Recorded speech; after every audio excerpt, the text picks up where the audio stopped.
Majority of the books on my bookshelf I have not read, and that is not okay. You tell me that don't sound good.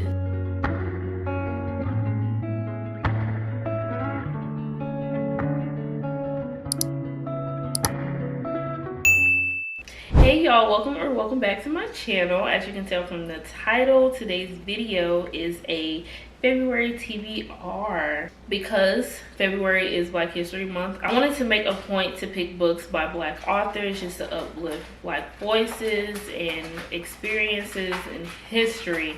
So I picked, how many?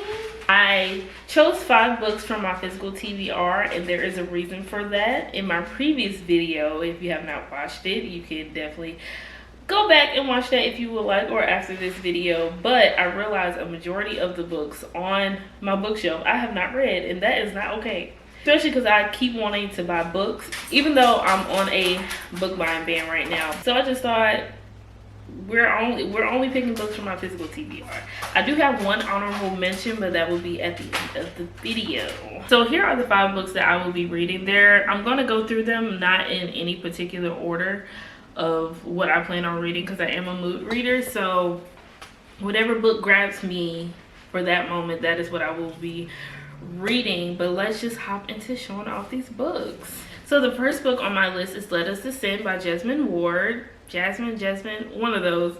But this is a historical fiction. So right now I am in the middle of reading a historical fiction for the first time in a while, and it's The Queen's Spade by Sarah Raleigh, I believe. And since I'm in the process of reading that book, it's really pushed me into like the historical fiction mood. So I'm thinking about this being my first read for the month, but I'm not completely sure.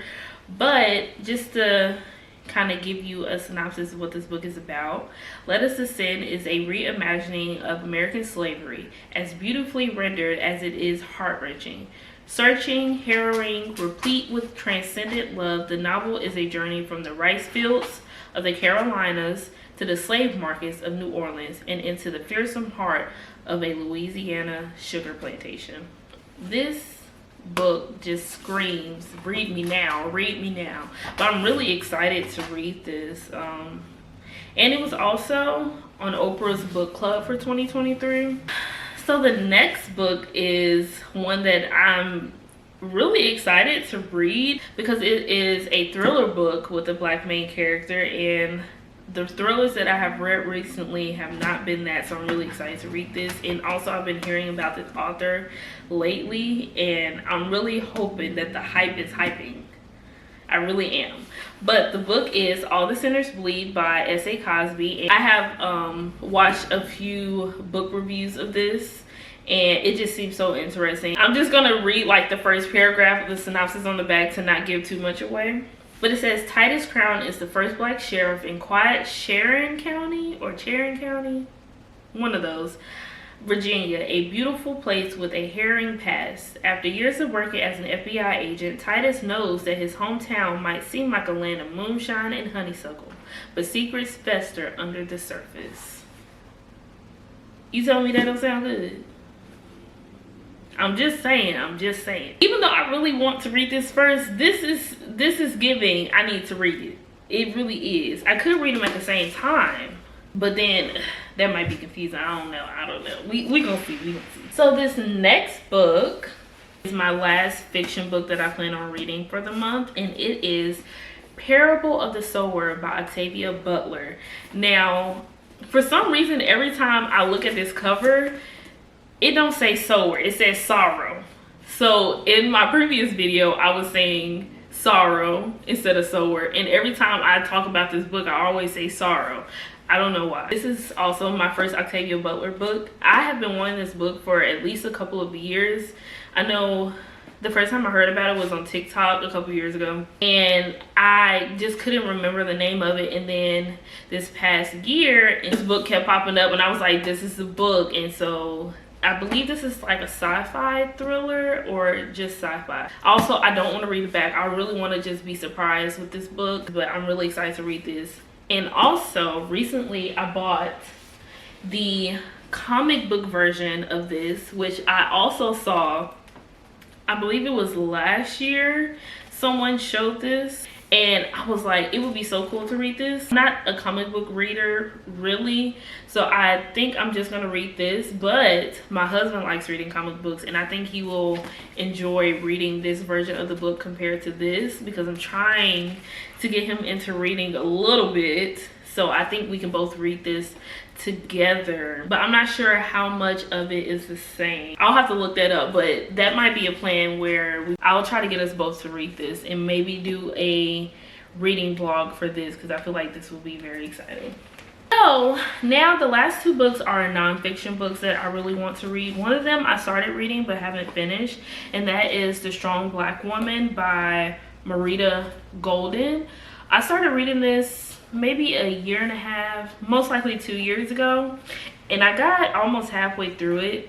But this just goes through like the physical and mental health of Black women. I really like the way this is written. It's almost like a storyline per se. I guess you can say it's kind of like a storyline. But this book, I really like the question that it asks in the back, which is, how high is the price you pay to be a strong Black woman? And as Black women, we all know the trope of being a strong Black woman, and that phrase alone has it holds power, but at the same time it holds a lot of responsibility, and that brings on a lot of pain, and I'm not going to say suffering, but it's a burden that is very hard to hold as a Black woman.